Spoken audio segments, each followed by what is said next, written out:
ಅರ್ಜುನ್ ಬಗ್ಗೆ ನಾವು ಮಾತಾಡ್ತಾ ಇದ್ವಿ. ಅಲ್ಲು ಅರ್ಜುನ್ ಅವರನ್ನ ಚಿಕ್ಕಡಪಲ್ಲಿ ಪೊಲೀಸ್ ಠಾಣೆಗೆ ಕರೆಸಿಕೊಳ್ಳಲಾಗಿದೆ. ನಟ ಅಲ್ಲು ಅರ್ಜುನ್ ಅರೆಸ್ಟ್ ಆಗಿದ್ದಾರೆ. ಈಗ ಅವರ ವಿಚಾರಣೆ ನಡೀತಾ ಇದೆ. ಸಂಧ್ಯಾ ಥಿಯೇಟರ್ ಬಳಿ 4ನೇ ತಾರೀಕು ರೇವತಿ ಎನ್ನುವಂಥ ಮಹಿಳೆಯನ್ನು ಸಾವನ್ನಪ್ಪಿದ್ಲು. ಆ ಘಟನೆಗೆ ಸಂಬಂಧಪಟ್ಟಂಗೆ ಅಲ್ಲು ಅರ್ಜುನ್ ಅರೆಸ್ಟ್ ಆಗಿರೋದು.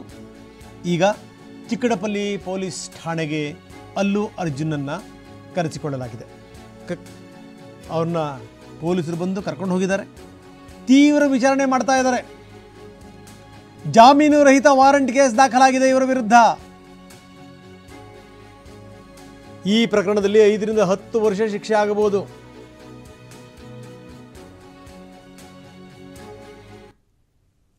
ಇದು ಸಂಗತಿ. ಆದರೆ ಯಾವ್ಯಾವ ನಟರು ಯಾವ್ಯಾವ ಕೇಸ್ಗಳಲ್ಲಿ ಸಿಕ್ಕಾಕೊಂಡಿದ್ದರು, ಅವರಿಗೆ ಎಷ್ಟೆಷ್ಟರ ವರ್ಷ ಅವರಿಗೆ ಶಿಕ್ಷೆ ಆಗಿದೆ, ಅದೆಲ್ಲವೂ ಕೂಡ ನಾವು ನೋಡಿದ್ದೀವಿ. ಪ್ರಶ್ನೆ ಬೇರೆ.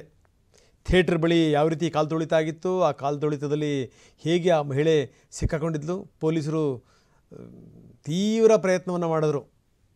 ಯಾವುದೂ ಉಪಯೋಗ ಆಗಲಿಲ್ಲ. ಇನ್ನು ಆಕೆಯ ಮಗ ಕೂಡ ತೀವ್ರವಾಗಿ ಗಾಯಗೊಂಡಿದ್ದ. ಆತನನ್ನು ಆಸ್ಪತ್ರೆಗೆ ದಾಖಲು ಮಾಡಲಾಗಿದೆ. ಅಲ್ಲೂ ಅರ್ಜುನ್ ಇದಕ್ಕೆ ಸಂಬಂಧಪಟ್ಟ ಸ್ಟೇಟ್ಮೆಂಟ್ ಕೊಟ್ಟಿದ್ದರು.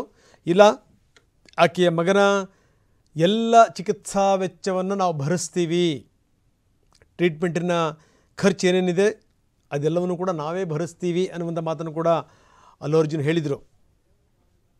ಇದೆಲ್ಲ ಆದಮೇಲೆ ಒಬ್ಬಾತ ಪೊಲೀಸ್ ಠಾಣೆಯ ಮೆಟ್ಟಿಲೇರಿದ್ದ. ಇದಕ್ಕೆ ಸಂಬಂಧಪಟ್ಟಂಗೆ ಕೇಸನ್ನು ಕೂಡ ದಾಖಲಿಸಿದ್ದ.